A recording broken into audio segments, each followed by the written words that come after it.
If you are making $100,000 a year in Canada right now and still feel like you're barely getting ahead, still budgeting carefully, still nowhere near buying a home, still feeling like the number on your offer letter doesn't match the life you expected it to buy, you are not imagining it, and you are not doing anything wrong.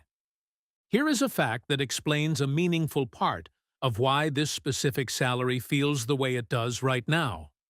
According to recent income distribution data, the threshold to be considered in the top 10% of all earners in Canada is $125,945.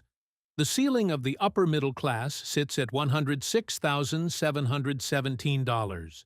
That is a gap of less than $20,000 between being solidly upper middle class and being in the top 10% of every single earner in the entire country, meaning a huge number of Canadians earning what sounds, on paper, like serious, enviable money, are functionally sitting in a narrow, crowded band, not nearly as far ahead of the pack as the headline number suggests.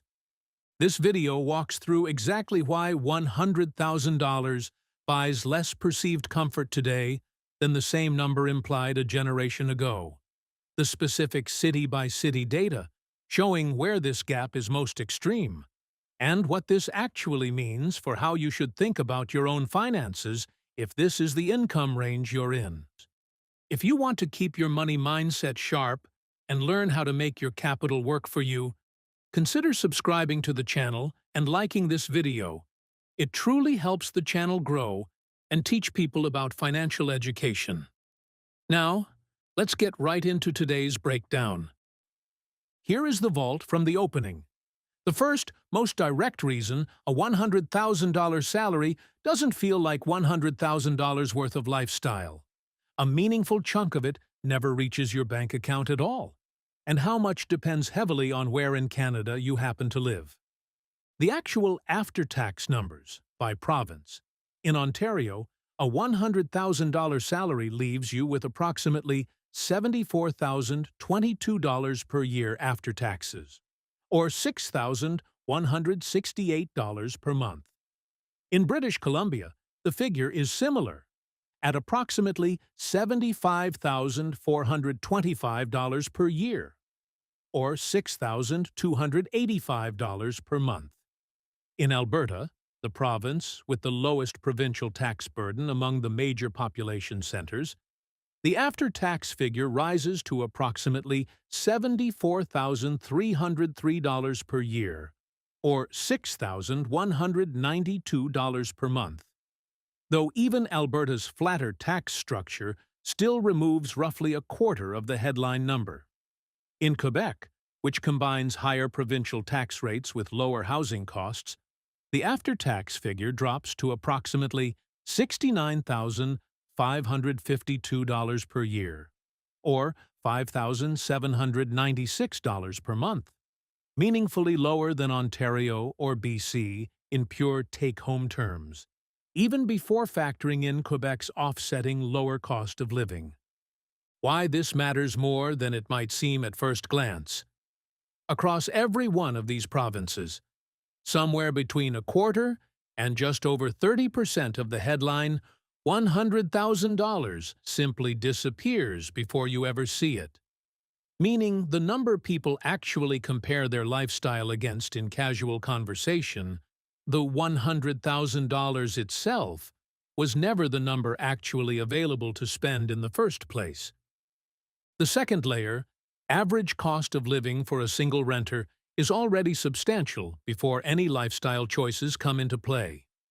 In Toronto specifically, the average cost of living for a single person who rents is reported at approximately $4,141 per month, against that $6,168 monthly take-home figure, leaving a comparatively modest cushion of roughly $2,000 per month for savings, debt repayment, and anything beyond the baseline categories already counted in that cost of living figure: housing, transportation, groceries, and entertainment. In Vancouver, the average cost of living for a single renter runs even higher, at approximately $4,406 per month against a $6,285 monthly take-home figure. A similarly modest residual cushion. Why this specific math explains the barely getting ahead feeling so precisely. A $2,000 per month cushion sounds reasonable in isolation, until you factor in that this is the average cost of living figure, not a minimal, bare-bones budget, meaning a single unexpected expense, a rent increase at renewal, a higher-than-average grocery bill, or any deviation from a perfectly average lifestyle directly eats into what looks, on the surface, like a comfortable six-figure income's worth of breathing room. Your action step: calculate your own actual after-tax monthly income using your specific province's rates, then subtract your own actual monthly costs, not the average figure for your city, your own real number, to see your genuine monthly cushion, rather than anchoring your sense of financial comfort to the unadjusted, pre-tax $100,000 headline figure. If Segment 1 explained why the monthly cushion feels thin, this segment covers the single biggest reason $100,000 feels like it buys less than it should over the long run. In Canada's largest cities specifically, this salary has genuinely decoupled from the ability to buy an average home. The brutal math in Canada's largest markets, sourced from a standardized mortgage stress test analysis, in the Greater Toronto Area, a single earner making $100,000 faces a deficit of $553,182 against the average detached home price, meaning the gap between what this salary can support and what an average detached home actually costs is well over $500,000. In Greater Vancouver, that gap widens to nearly $724,797. Even Calgary, a city long considered an affordable alternative to Toronto and Vancouver, now shows a $159,953 shortfall for a $100,000 earner attempting to buy an average detached home, according to the same analysis. Why this specific gap is the actual source of so much of the "I should be doing better than this" feeling. For most of the 20th century and into the early 2000s, a solidly above-average salary like $100,000 implied, with a reasonable down payment and a standard mortgage, a realistic path to homeownership within a few years in almost any Canadian city, including the largest ones. The fact that this same salary today falls more than $500,000 short of an average detached home in the country's largest city is not a reflection of anyone's personal financial discipline. It reflects a structural, multi-decade decoupling between wage growth and home price growth in these specific markets, a topic with its own dedicated, complex causes beyond what this video covers. The other half of the picture, where $100,000 genuinely still works, the same analysis found dramatically different outcomes outside the largest, most expensive markets. Regina stands out specifically, with an average home price of $329,300, leaving a $100,000 earner with a surplus of $63,401 rather than a deficit. St. John and Winnipeg show comfortable surpluses as well, ranging from roughly $31,563 to $46,077. For condo buyers specifically rather than detached home buyers, Edmonton offers particularly strong value, with an average condo price of $193,577, leaving a surplus of over $200,370. Enough by this specific calculation to cover essentially a second equivalent unit. Why this geographic variation matters so much for how you interpret your own situation.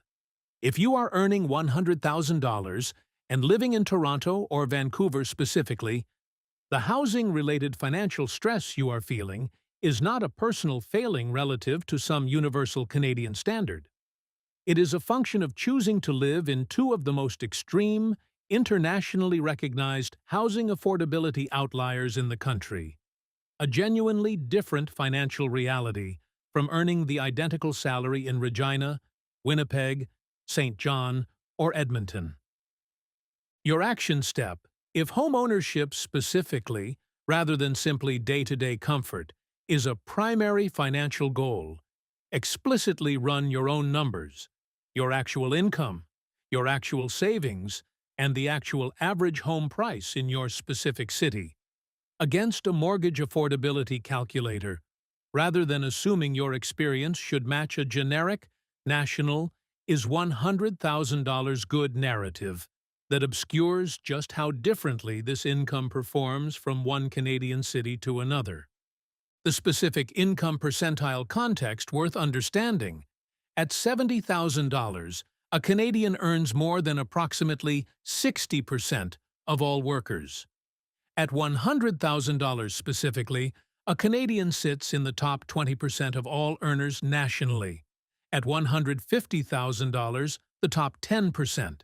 This means $100,000, while genuinely a strong, above-average income, about 32.5% higher than the average Canadian salary of roughly $67,000 to $68,000, sits in a specific well-populated zone, clearly above average, but still a meaningful distance from the truly rare, top-of-the-distribution incomes that the six figures framing sometimes implies in casual conversation.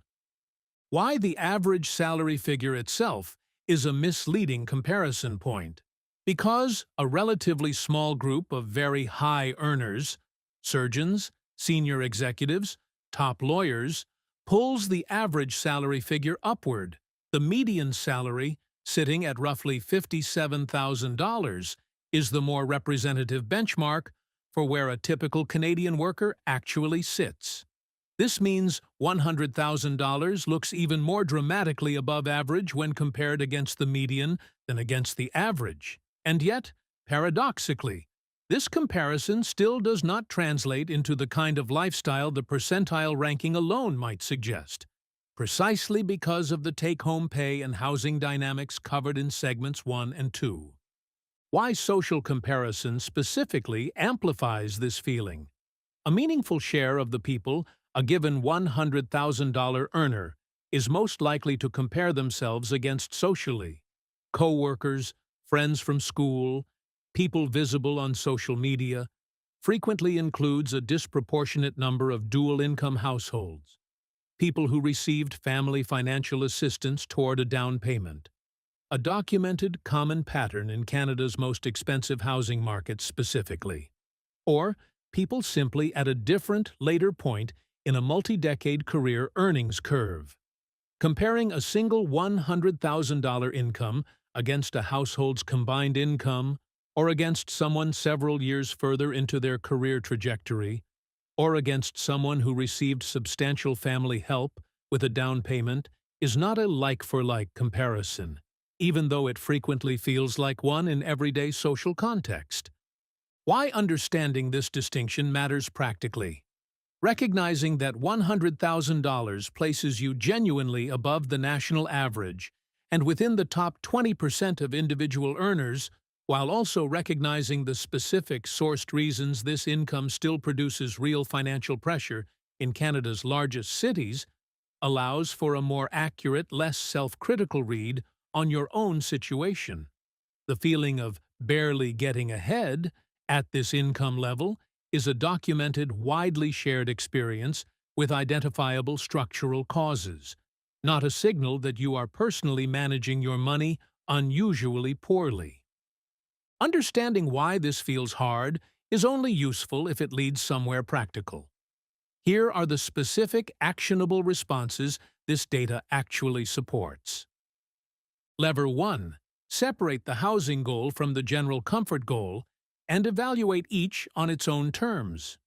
If you live in Toronto or Vancouver specifically, recognize, using the Segment 2 data, that detached home ownership on a single $100,000 income is currently an outlier outcome requiring either a dramatically larger income, a meaningful down payment from savings or family assistance, a shift to condo ownership, or a willingness to relocate. Rather than a standard expected milestone, this specific income should comfortably produce in these specific cities right now.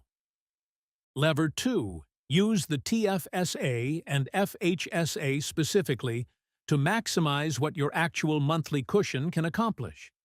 The modest residual monthly cushion identified in Segment 1, roughly $2,000 in the Toronto and Vancouver examples, becomes meaningfully more powerful when directed into a TFSA for general investing or an FHSA specifically if homeownership is a goal, since both shelter growth from taxation entirely, meaning every dollar of that limited cushion compounds without the additional drag of investment income taxation. Lever 3. Treat geographic flexibility as a genuine financial lever, not a defeat. The Segment 2 data showing Regina, Winnipeg, St. John, and Edmonton's dramatically different outcomes for the identical $100,000 income is not a suggestion that everyone should move. It is a reminder that, for anyone with genuine flexibility about where they live and work, location is one of the single largest controllable variables affecting how far a given income actually stretches, on the same order of magnitude as the income itself. Lever 4. Recalibrate the comparison point explicitly. Rather than measuring your own progress against a household income, a friend's family-assisted down payment, or an unrealistic, this salary should buy me X assumption inherited from an earlier economic era, measure your own progress against your own prior year. Is your savings rate improving? Is your debt declining? Is your net worth trending upward? A comparison this video's other content has covered as the more stable, less demoralizing way to track genuine financial progress. Let's come back to where we started.